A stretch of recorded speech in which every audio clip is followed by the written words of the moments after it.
Good afternoon, everyone. Goeiemiddag almal. Thanks for joining us today. Dankie dat julle almal vanmiddag by ons ingeskakel het. Ek hoop julle kan my almal hoor. Then I would like to welcome Tanya. Tanya van der Water is a clinical psychologist practicing in the Midvaal, grounded in cognitive behavior therapy. She's passionate about helping people think and act better in order to overcome anxiety and stress. Welcome, Tanya. Dankie, Tanya, dat jy vandag hier is. Thank you. It's so nice to be here, and welcome to all our listeners. I'm very excited to work with you today. Excellent. Okay, so to start off, I'm going to ask Tanya some questions, whereafter there will be an opportunity for the participants to also ask questions and to also then type. There's a Q&A. If there's anything specific that you would like to know, you are more than welcome to ask if there's anything. Tanya, why is homeschooling a crisis at this time? Thanks, Liesel. So I think the important thing to remember in terms of a crisis is that it is an unexpected event that has taken place that is not part of your normal everyday life. So, for example, some examples of crises might include something like a divorce or a bereavement, iemand wat oorlede is, 'n skielike siekte in die familie. All those things are deemed crisis. And in this time, homeschooling definitely has been a crisis because I think there are very few people who at the start of the year anticipated that we will be homeschooling our children for most of the time. So with all these rapid adjustments, it's been very taxing for many people. And so crisis, homeschooling, because it's unexpected, unplanned for, and asking us to use resources emotionally, cognitively, that we weren't planning on using. Excuse me. Unmute myself, sorry. Okay. What can one expect during a crisis?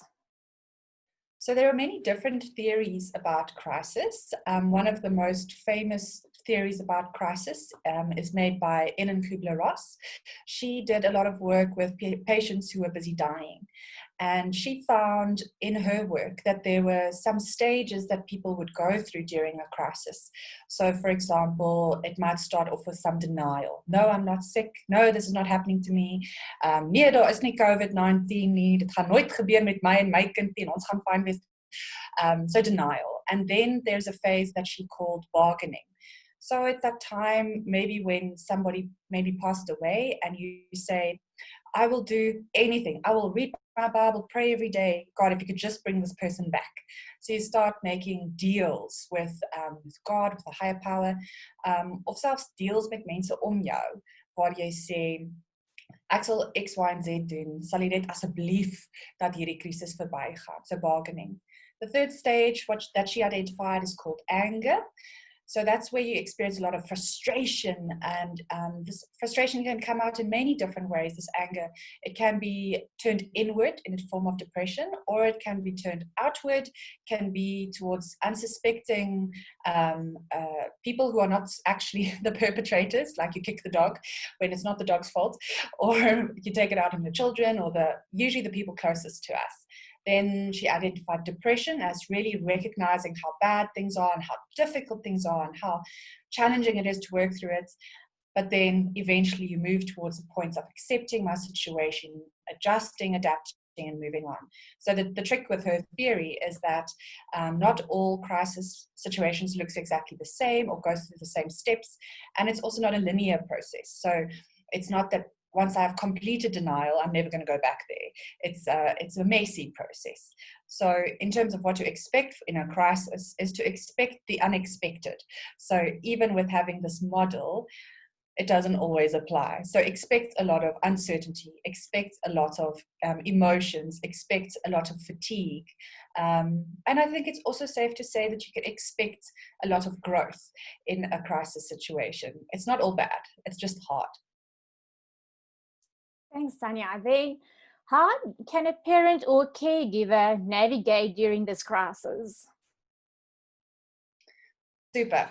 So as the parent, as the caregiver who's taking care of your children, trying to get them into homeschooling, it is super important that as the caregiver, you're firstly taking care of yourself. So you might have heard me say this before, that when you go on the aeroplane, the air hostess would say you have to apply your own mask first, because if you don't, you can't help the people around you. So it's super important for us as caregivers to make sure that we're okay. So that means asking for help.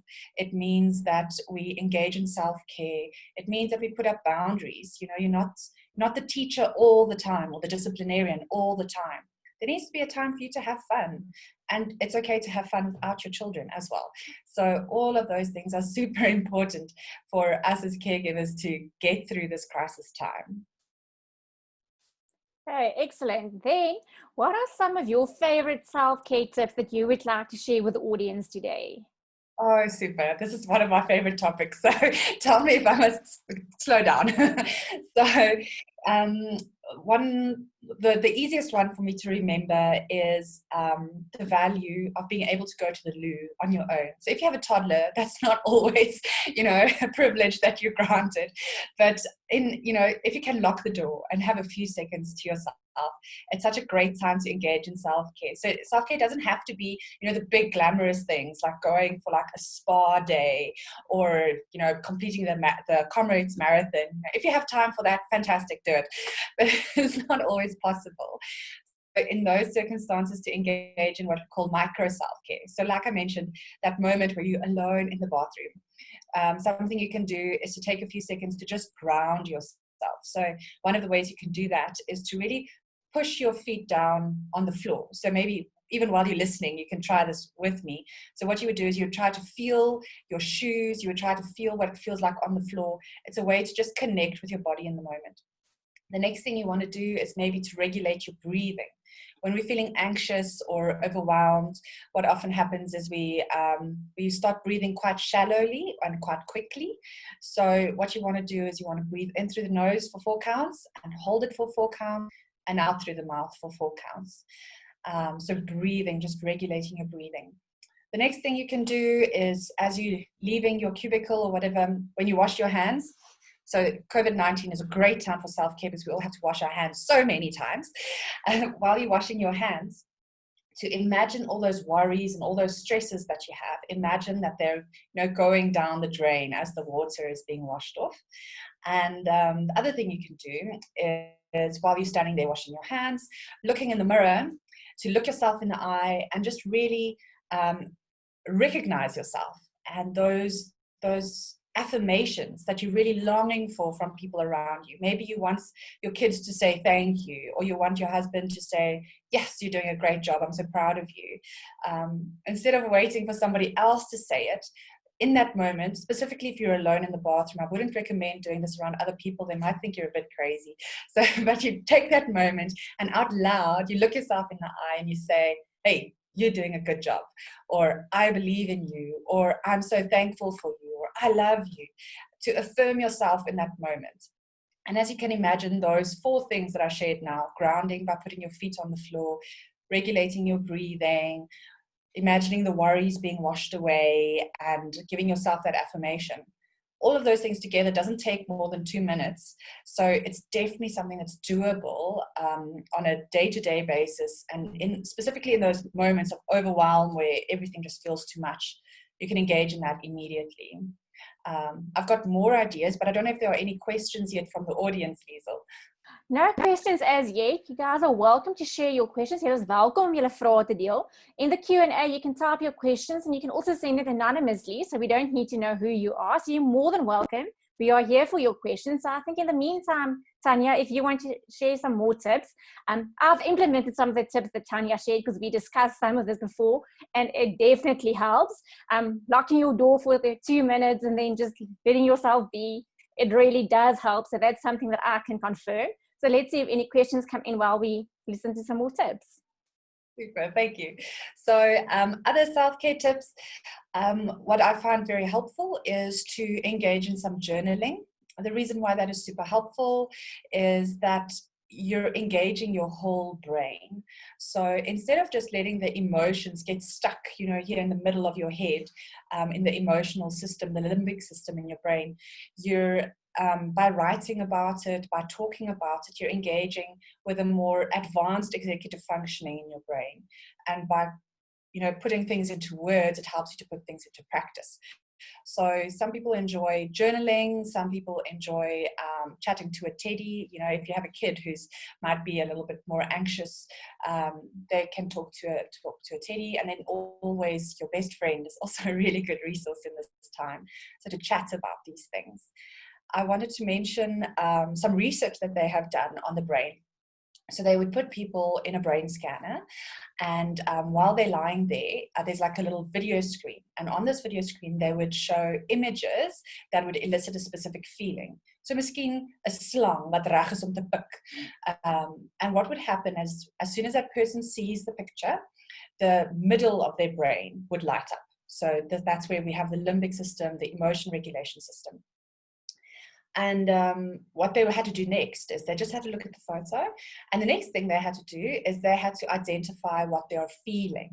So as soon as they could say, "Ek voel bang," I feel scared, what happened is that a different area of the brain lit up. And that's the front part of the brain where the executive functioning takes place.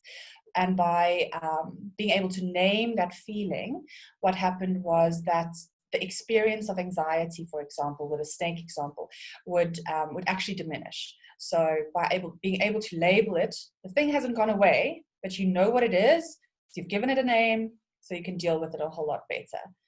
Yeah. Okay, excellent. Okay, there is a question. How do I motivate my teenage son to work and study? Brilliant question. And I think also a very common question for all kinds of age groups. But let me give it to you from a developmental perspective. So the way that you would motivate your 5-year-old versus your 15-year-old would need some adjustments. The basic premise would be a premise of wanting to reward good behavior, and you would lose the reward if you don't behave well or you get punished for it. So you need to know what your child's currency is. So your teenage son might really love playing video games or love being able to chat to his friends online. So if that is his value, he needs to earn permission to be on the Wi-Fi, or to be able to access those apps or those games that he uses for pleasure. So that can be something that motivates him, so that he knows what he's working towards. Remember, you as a parent always have power in this relationship, and it's so important for us to steward it wisely, obviously. So when we are trying to motivate our children are generally more motivated by earning something than by something being taken away. So what do I mean by that? So when my 2-year-old is struggling to engage with supper time, I tell him that if he eats his food, he can have an ice cream. I don't tell him, if you don't eat your food, you're not going to get an ice cream. So you just put it in positive terms, put a positive spin on it. The other thing is to try and identify your child's strong times of day. So really work with your child's strength. Let's say your son really enjoys rugby, so you get him to play some rugby on his PlayStation, or you get him to engage in rugby during the day, because in the morning he's more sluggish, but he will maybe engage in some like fitness drills, but he's not ready to engage in schoolwork. So you want to work with a timeline, the time frame that works the best for the son. So just an example as well, I said that it would be different depending on the child's age. So let's take a younger child, maybe primary school, grade 2, 3, so 8, 9 years old. Again, same principles. What is the child's currency, and what do I expect from them so that they can earn this privilege, and that is how you get them motivated. You might be unpopular for a day or two, but kids adjust really quickly and they will be fine. You won't be the worst mom forever. Okay, excellent, Tanya. Then another one, and I think it's really a relevant question. How do I soothe my overwhelming fears of wondering if I did the right thing to actually take my kids out of school? They miss their friends so much, and a lot of other kids went back to school. So I'm continuously scared to death that I made the wrong decision to take them out. Sure. I wish there was an easy answer for this. And this is an uncertainty that we all live with. I heard this beautiful thing the other day, that when when you were pregnant, the baby went out and the worry came in. So that was beautifully put. So this uncertainty, this worry about making the right decision is so common amongst us as parents. In terms of dealing with that overwhelming worry, I want to really encourage you to accept that this is uncertain times. There is no definite right answer, no definite wrong answer. We're all doing the best that we can with the information available to us at the time. So give yourself permission to accept that I'm doing the best that I can. And sometimes the best that we are able to do might not be what our children like. So being a good parent sometimes means making the tough calls, and they don't like us for it. That doesn't mean that you're not doing your best and you're not doing what you believe is in the best interest of your child. So give yourself permission to make mistakes. Give yourself permission to be uncertain. Give yourself a pat on the back for being a good mom. The fact that you are worried about this means that you are really a great mom and you want to do your best to take care of your children. So really affirm that. And as you become more confident that you are doing your best, the overwhelming fears become less. Just one more point on facing fears. If you take your kid to the beach for the first time and they've never been to the sea before and they're playing in the waves, maybe they're little, and a big wave comes and knocks them over, they say, I hate the beach, I'm never going to go back there. You as a parent, you're probably going to encourage them to go back to the beach and face their fears. You're probably not going to take them shark cage diving as the first thing you do. That would be strange. So you take them little by little. Just dip your toe in the water. Now put your foot in the water. Now jump over the wave, etc. So the reason why I share this story is when we face fears, it's not just children who face fears. Us as parents, we also face fears. And in this time with so many more questions than we have answers, there are many, many very real fears. I want to encourage you to face those fears. One of what does that mean? In this example that you mentioned, fear that I made the wrong decision to take them out of school. How about you go and you sit with a piece of paper and you face that fear, face it in the eyes and say, okay, and you start writing and you say, okay, let's say I did make the wrong decision. Let's say this was the worst thing in the world to take my child out of school. So what now? All right. So I want you to write down what that fear means to you. Maybe you're scared that your children will hate you forever. Maybe you're scared that you've ruined their education. Maybe you're scared that they will never socialize again, or whatever it might be. Go and face that fear. Go as extreme as you like. Because so often with our fears, they're very irrational. They really don't make a lot of sense when you actually sit and think about it. I mean, what are the chances that your child would really hate you forever for trying to do your best, and making this decision to take them out of school? So go and figure out what the bottom line is, write it out, because as you write it down, you might realize a lot of what you're thinking is actually unreasonable, and if after writing it out, maybe what happens is you realize you've actually changed your mind. That's okay. You're allowed to change your mind as well. So just to be aware of that. Don't be scared of your fears. Face them. Go for it. Your fears can't hurt you. They're just uncomfortable. Excellent, Tanya. Thanks for that. I think it's a tip that many of us can use. Okay, then. Hi, Tanya. How do we deal with a home ergonomic? As you will know, that homes are not equipped like schools are. That is such a good question. So I have a home office and I still feel like I don't have all the ergonomics set up. Like my chair's not 100% and my desk is not quite the right height, etc. So we work with what we have, right? So in terms of ergonomics, and specifically from a psychological point of view, I think it's very important to have a specified workstation. So a special place where we are doing work. And that space is not on the bed. I remember as a teenager, I felt so much more comfortable doing my homework on the bed. But as much as you can, encourage your child to work at their workstation. So especially with a bed, you don't want them to confuse the bed with a place of sleep and work, because then the brain just goes like, I don't know what to do with this information.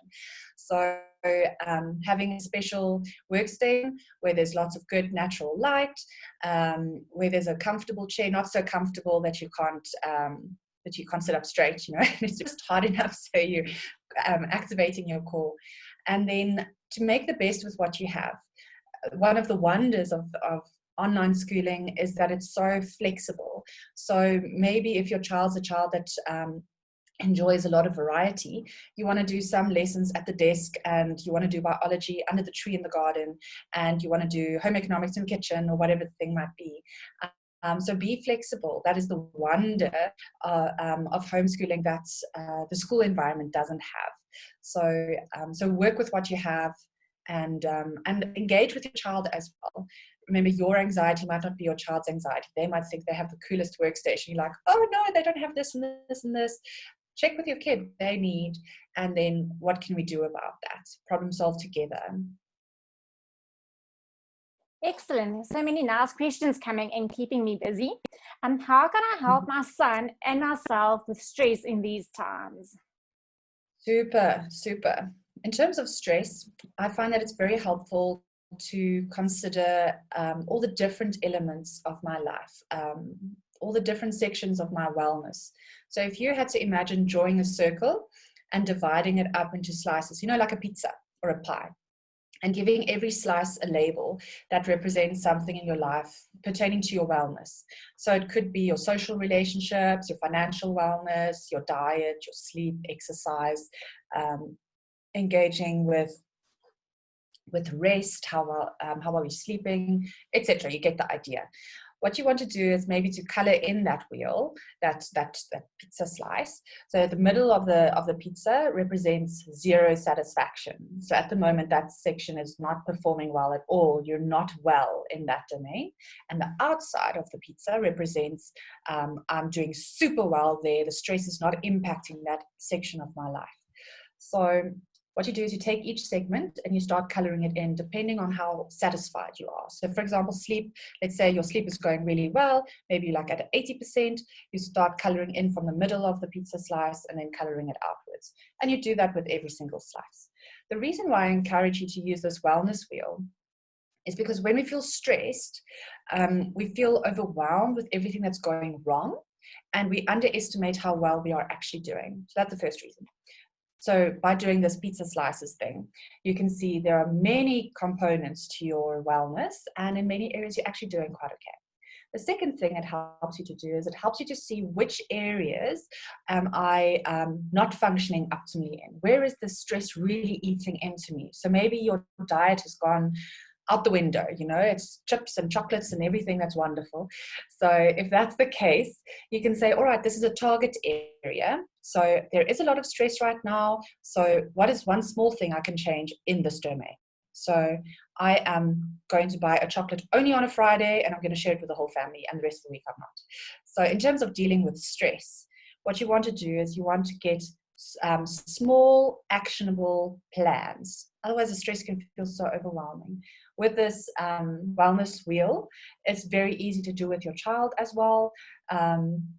If they're younger, maybe you sit with them and help them figuring it out together. But a teenager can easily do this on their own. And then maybe they can do the coloring in on their own, and you sit together and you brainstorm and say, okay, well, how's this pizza doing? This pizza looks pretty bad. So what are we going to do about all of that?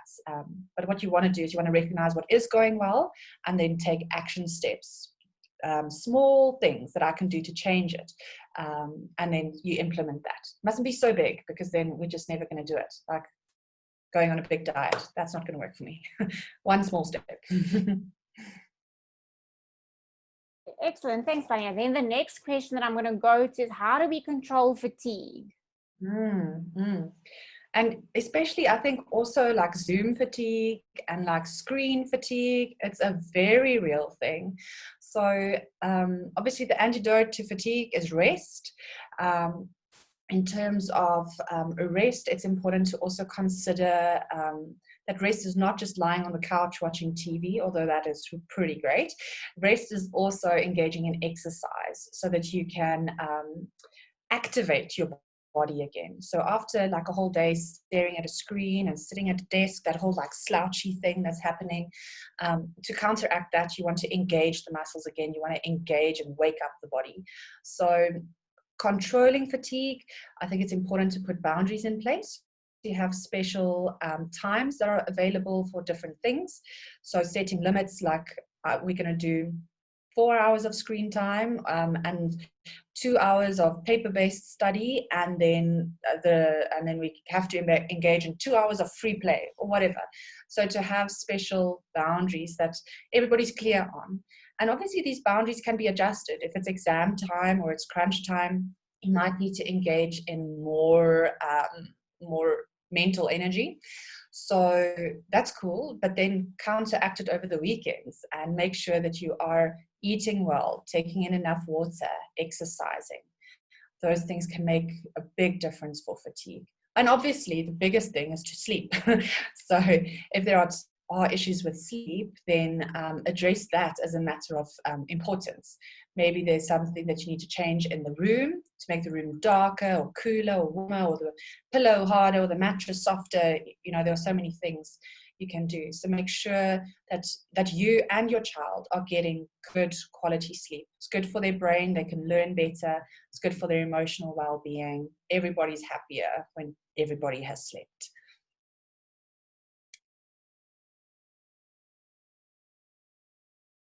Myself, sorry. Okay, then the next question. My daughter is currently in matric and we have been doing homeschooling for many years.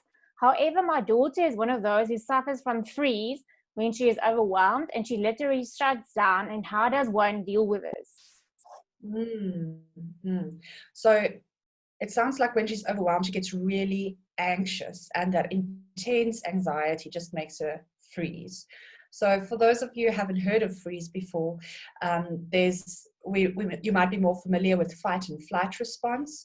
It's the body's reaction when adrenaline is released in the body. It's there to protect us from danger. And over the last few years, there's been a growing recognition that some people don't run away from danger, and some people don't run towards danger. Some people just freeze in the moment. They feel incapacitated and they can't make a decision. So in terms of working through that, the first thing to remember is that we do not need to be worried or scared of our body's stress reaction. So when the body releases adrenaline, it can feel very uncomfortable and we can engage in fight, flight, and freeze. But in reality, what happens is that your body releases adrenaline and then it releases noradrenaline, which means that the anxiety, the adrenaline that has gone up will also come back down. And your body does this automatically. We do not have to think about it or tell our body, release noradrenaline. Your body just knows how to do it. So to talk her through this and maybe go through the biology of what happens during the adrenal response so that she can learn to trust her body. The next thing to remember in terms of the freeze response is the way that you learn to trust your body is by practicing it. So similar to that example I used earlier about the child who's scared at the beach, you don't just let them stay away from it. You have to get them to face it so that they can enjoy going to the sea. So for her to kind of practice what it would be like to freeze. So the freeze lasts for 10 minutes. It's okay. It means that I've got 10 minutes left for my paper, but I still have so much time left. It's okay.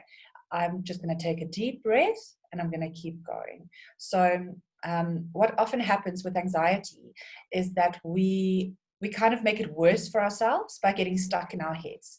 We catastrophize how bad it is that we have now had a panic attack. We catastrophize how bad it is that we have now lost 10 minutes because we have frozen. So the key is to talk yourself back down, take a deep breath, and just keep going. You can't change the fact that it happened.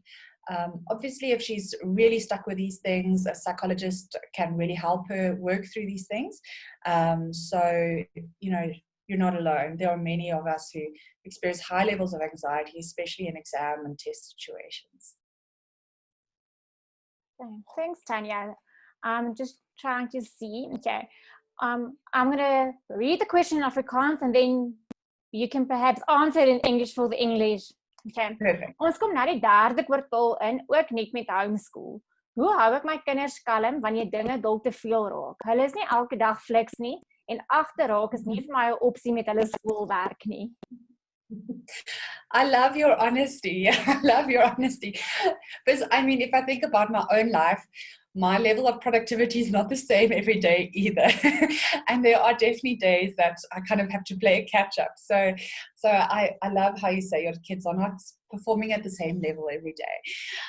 So how do you help your children to calm down when things are getting too much? The first step is for you to calm down. So you as the mom, you're setting the tone here. So the more stressed out and more worked up you become, the worse it gets for them. So if you need to take a time out, if you need to go and make some pancakes and crumpets so you can just have a moment of connection with your child, do that. Take some time out. You are homeschooling now, so connect and move the timeline around. All right, so you calm down first. But the second thing for your children, as this is a very new thing, I'm sure you have a lot of anxiety about how things are going to go and are we going to be able to keep up and, all those things, very normal. So rally a support system of people who have been there before you. So not to play the comparison game, that's the key. But so you have people saying, I also struggle with this is normal, but don't worry, next week will be better. So get that support system in place. And then the third thing I would like to suggest is that you come up with some type of timetable or roster just to be clear about the expectations. So your kids know what you expect of them. You know what they expect of you, stop butting in, mom, or whatever they might say. So you want them to have clear expectations. And with this timetable, with these boundaries, I think the trick as well is to be flexible. So you're not going to get everything right. So choose what you want to really win at as mom and as a parent here. So maybe you chose to homeschool because you wanted them to continue engaging and learning despite an uncertain school environment, whatever. Then maybe engaging in learning might be different, might mean learning about the insect that's eating our nachos on the tree as opposed to what's in my book right now. So go back to your original values that guided you in this decision-making process and see if there might be alternative ways to meet that. In that way, it reduces your anxiety, the kids are calmer, and there's a lot more flexibility and play that's taking place in this process. Good luck. Okay, thanks, Tanya. Okay, then there's another question. My vraag is, hoe help ons hulle met hulle menslike verhoudings met ander, met die wat hulle nou nie met ander kan uitgaan in die tyd. So I think that's a very good question, and I think that's a hot topic at the moment as well. How do you actually help your children, the students, to form social bonds and to actually interact during this time that we can't interact? Perhaps you have some nice tips for us, Tanya. Super. I think this definitely is an area that needs a lot more research and a lot more growth. But here's what I do know. So to encourage video calls and conversations via the phone, I know it's not the ideal, but it's better than nothing. So to keep that communication open, to be aware of younger children who do not have their own phones, to remember that it might be harder to set up those meetings. So I'm thinking of like the tweens, the 10 to 12-year-olds, that their friend might want to send them a message, but it's awkward to send it to the mom's phone and the mom reads it first and then takes it to the child. So to try and brainstorm a bit around that, so to say, you can have my phone, you can hold on to my phone or this phone, whatever, every day between 12 and 1. So your friends know in that time you are with your phone, so they can, message you directly, so they don't have to be scared about what I'm doing. The other thing to remember is the importance of social relationships playing out within the family. So with the siblings, with the friends, siblings, and the parents. And then the other thing to consider is maybe to consider, writing letters, going back to old-fashioned snail mail and posting each other stuff and becoming pen pals again. That's another way to engage and keep relationships going. I've found, so my child's a lot younger, not in school yet, but I've found that there's been a very big growth in the level of selfishness because he hasn't had to share recently, it was just him.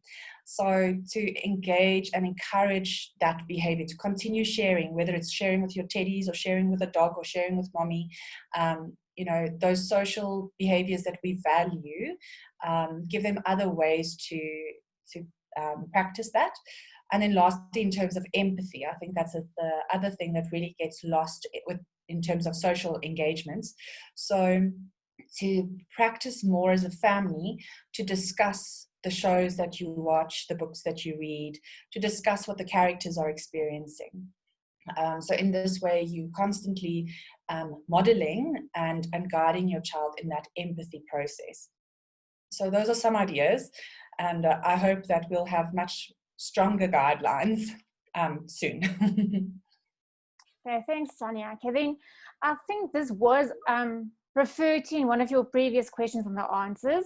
During exams or tests, my son stresses so much that he can't recall his work. What can we do to help him? Super. Thank you. So that would be a very similar approach. So with the anxiety, to remember, it's always about facing the anxiety, to learn that I don't have to be scared of being scared.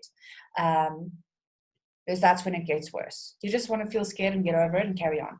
But when you get scared of being scared, it becomes this cycle that just feeds into itself. So the way you do that is to help him practice at home in exam circumstances, etc., just so they can get used to feeling anxious, get used to that stress level. And it's okay if he shuts down, because it won't be permanent.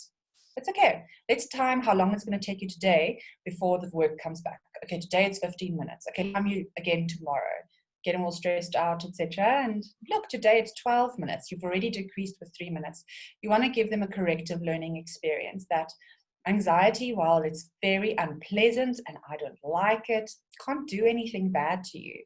And that moment while you have forgotten the information, the more you focus on, oh no, I've forgotten. Oh no, it's never going to come back. I've forgotten.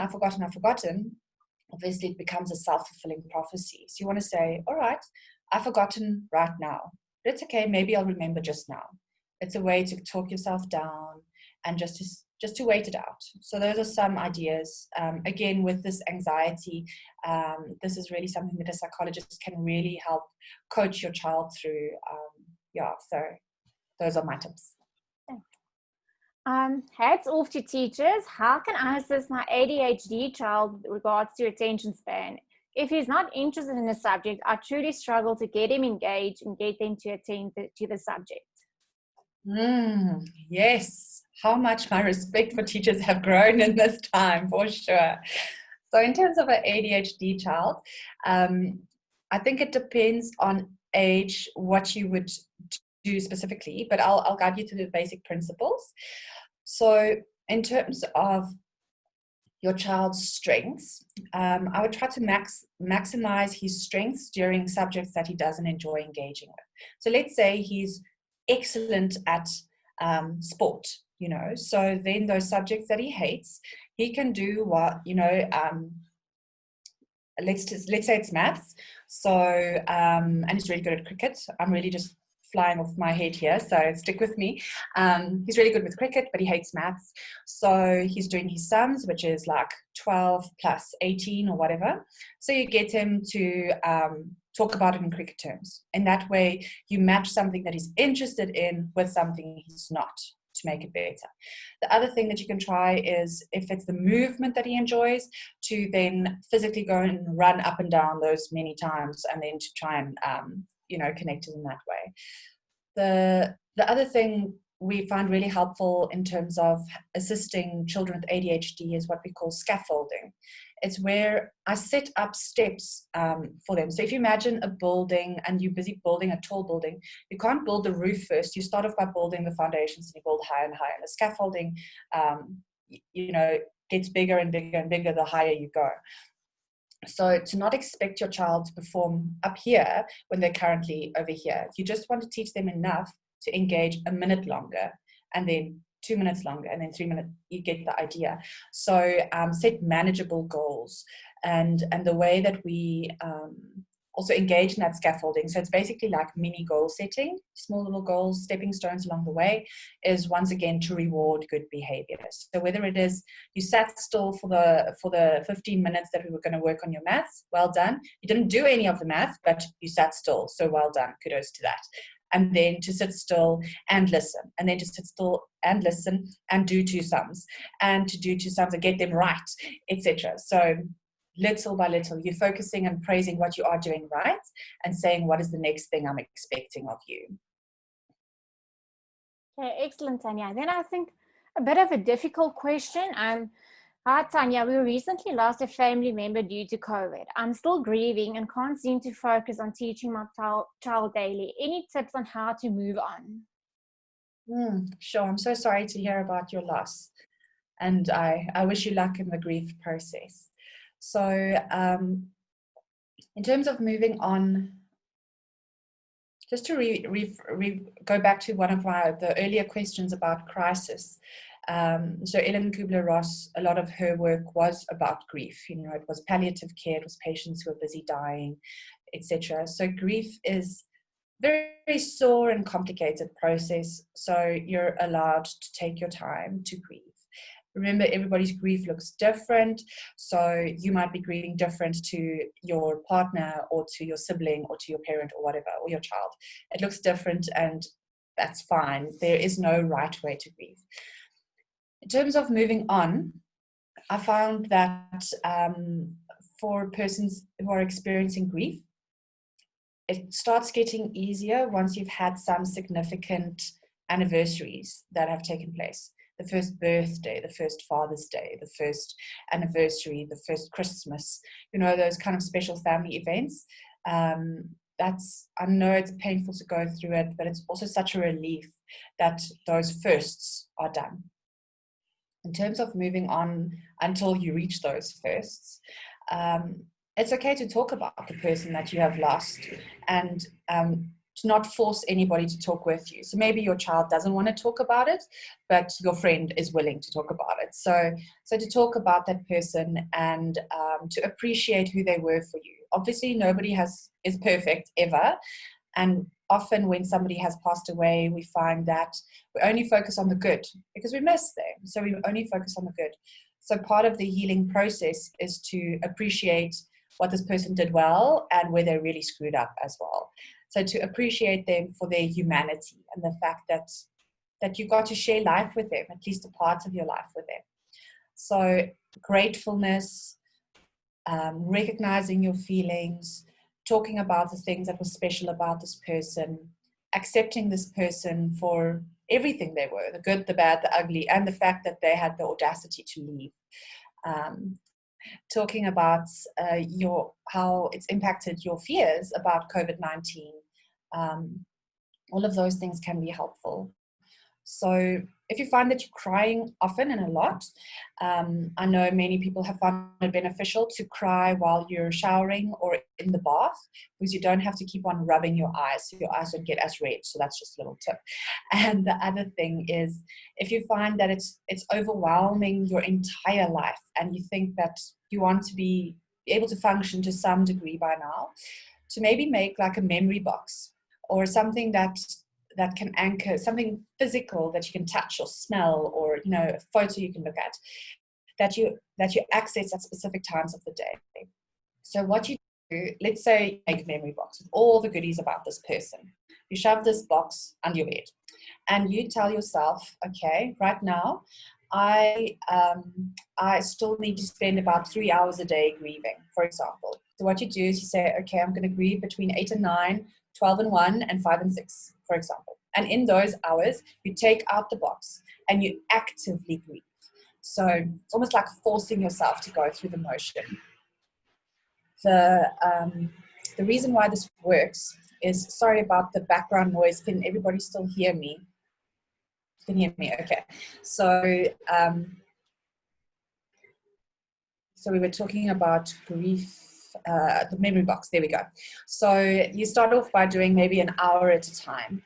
If you start feeling emotional in between, so it's now like 10 o'clock in the morning and your next slot is only at 12, it helps you to say, okay, can I just hold on for another 2 hours? And then I can go and think about it again. So it helps you to stagger it a bit during the day. It helps you get a bit more control over it. And eventually what you do is you start weaning yourself off the box. So now I only need 10 minutes 3 times a day, or I need it more frequently maybe. I need it every 2 hours. I need to be able to cry. So you put a timer on, and if 10 minutes is done, you pack up the box, you shove it under the bed, and you go and do something fun. You go and do something different. So those are some of the things that you can do to just try and gain a bit more control over those overwhelming emotions. Pushing the emotions away and ignoring them is never a good idea. But you don't have to be facing them all the time in order for them to be real. It's okay to take them in little bite sizes, to say, I can afford to spend 10 minutes today on grief. I've got a lot of work to catch up on. So where am I going to put these 10 minutes? And I'm going to actively grieve and allow myself to just be in my grief in that moment. So yeah, good luck to you. And I'm really thinking about you. Good luck on that journey. Okay, thanks, Tanya.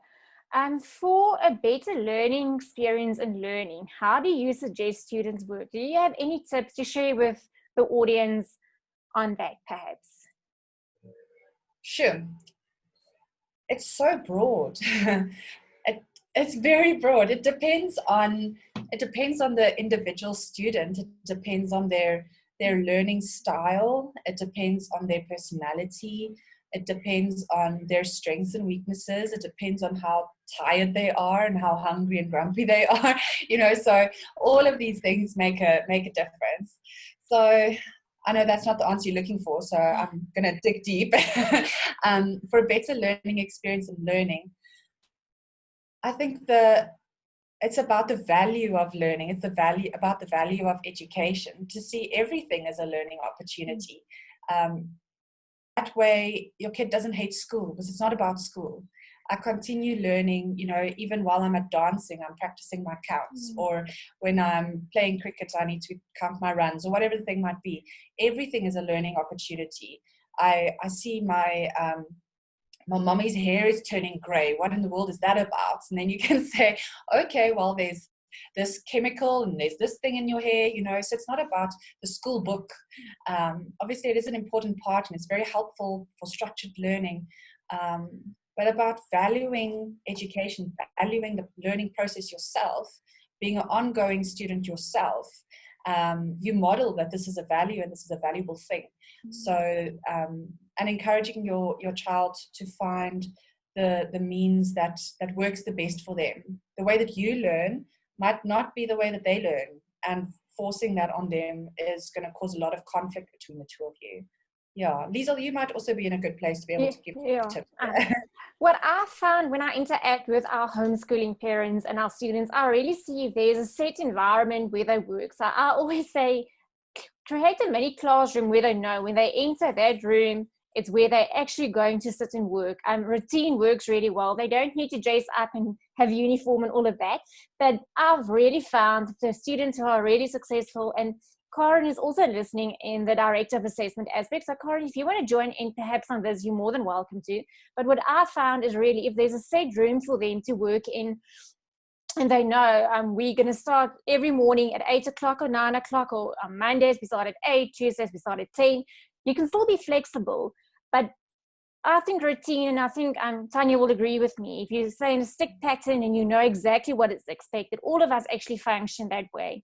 I think when we had sessions earlier on, just when COVID started, that's what Tanya also shared with us: stick to your routine, get up in the morning, shower, get dressed. And I think that actually pulls through to the whole learning environment. So I'm not sure if that is the answer that you were looking for either, but I really feel that if you stick to your routine and the students know, and the learners and your kids know what to expect, they might know, mommy goes to the gym every Tuesday at 9 until 11, then they know you go, and then they are able to work by themselves, they're able to study by themselves. I think the routine really works the best. And if there's a set environment where they know this is where I'm actually going to sit and do my schoolwork, it relates back to what Tanya said earlier: don't sit on your bed and study, and sit on your bed and work. They need to know when this is my safe zone, this is my learning zone, when I'm in here. And what I've found, I think, Tanya, we also had some sessions with the older students at a stage where they say, how can I help my parents to understand that I want to study now and that I do not want to go and have a milkshake or whatever it might be.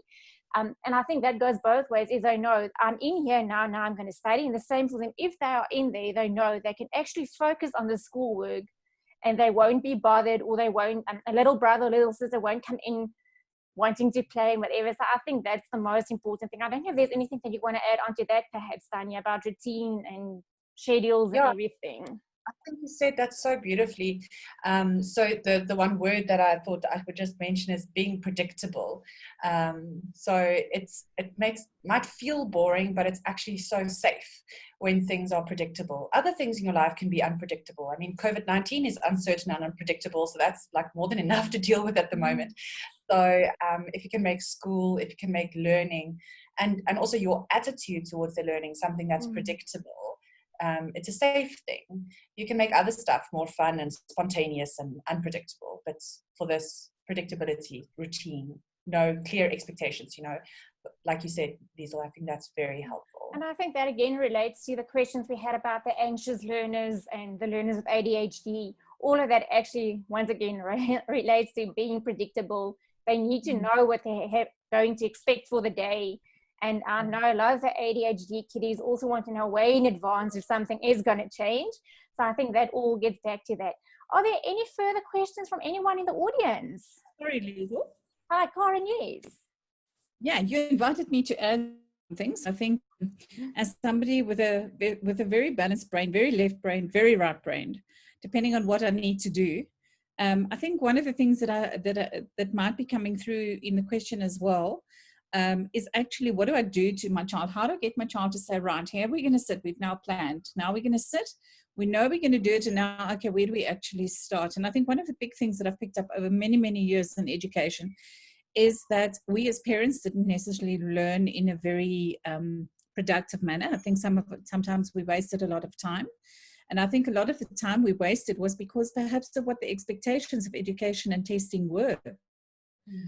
In those times, the whole concept of rote learning and not being able to give an opinion, but to have to give exactly what was in the book and that type of thing, which is so different today. So I think one of the first things that here, if I'm sitting with my child and I've made all these plans and we've decided when we're going to sit down, is the first thing we need to do is to get the child to understand, and we ourselves have to understand, that rewriting a textbook is not studying. And rewriting a textbook is in no way making summaries.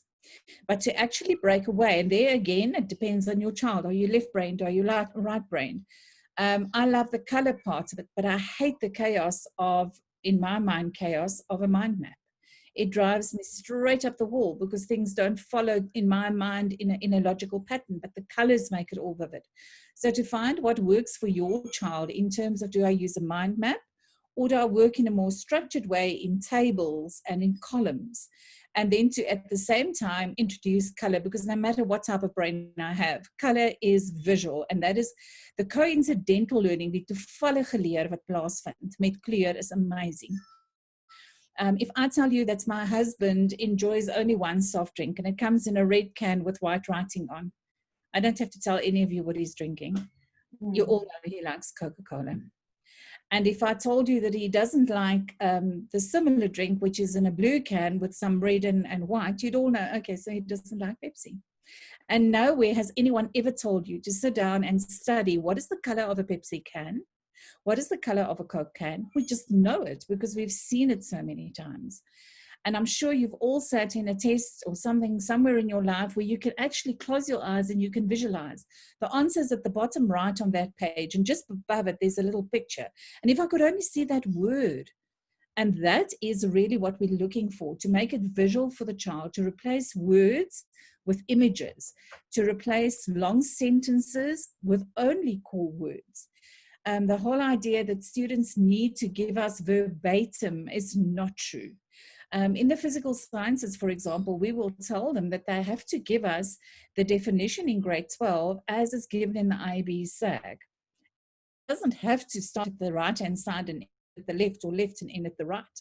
But it does have to have all the terminology in it. but thereafter I can build my own sentence as I like. So if I've got the key phrases or the key terminology, and then build my own sentence. So I spoke to a parent last week who said to me, but my child learns everything off by heart. She can actually quote the textbook to me, and she's actually not coping. So that's why, because she can quote the whole textbook. She mustn't know sentences. So the summary needs to become shorter. And the second time I must study from the summary, and it must become even shorter, because certain of that knowledge will become part of your core knowledge and of your prior knowledge, which you don't have to learn again. By the end of the year, the work is just too much to have to read through the whole book again. Same thing with highlighters. People and the students love highlighters. I do too. If you could see in front of me, I have the most beautiful set of highlighters. I think it's got about 12 different colors. But it doesn't help highlighting the whole page. Then I could have printed it on yellow paper instead. It's about finding the core facts and finding how my child can assimilate those core facts best, and focusing on using those core facts and then applying them. It also too often happens that people are rote learning, forcing people that on themselves or on their children to remember these whole paragraphs, other than then learning the core facts and then going to past papers and looking. And I'm the very last one who exam trains, because there's so much you can ask. The paper's going to be different next time. But to understand that application is asked, and how can I use that knowledge to know what to answer and how to answer. So working through exercises, awesome. I think one big thing that one's got to be careful of in terms of homeschooling, and this is where I'd like to close, is to think that if I homeschool, my child doesn't have, let's think school terms, homework and study work. They do. If I in a school am sitting and I need to have a certain number of hours, 4 to 5 hours of a subject, which is just new content from the teacher, and the teacher still sends my child home to do some homework, to practice, to do some exercises, and my child has to study for a test, I cannot think that I'm going to compress this all into 2 hours and think it's all going to be done. So planning in terms of the number of hours you have available, and then splitting those hours into assimilation of new work and application of that work, and not just new. Also then with that, not focusing essentially on assessment, but focusing on content and application of content, because then the assessment success comes automatically. I think that's all I'd like to share, Liesl, just from the left-hand brain's part about how do I do this. Perfect. Thanks so much for that, Karen. Yeah, I don't see any further questions coming in from any audience members. Tanya, het jy nog enigiets wat jy met ons wou deel? Tanya, anything that you still wanted to share with us? No, I think I've covered it all. Okay. Thanks, Tanya, for spending your afternoon with us. Dankie aan almal wat ook deelgeneem het aan hierdie sessie. Thanks to everyone who actually attended the session. I hope you all have a lovely afternoon further, and stay safe. Bye, everyone. Bye.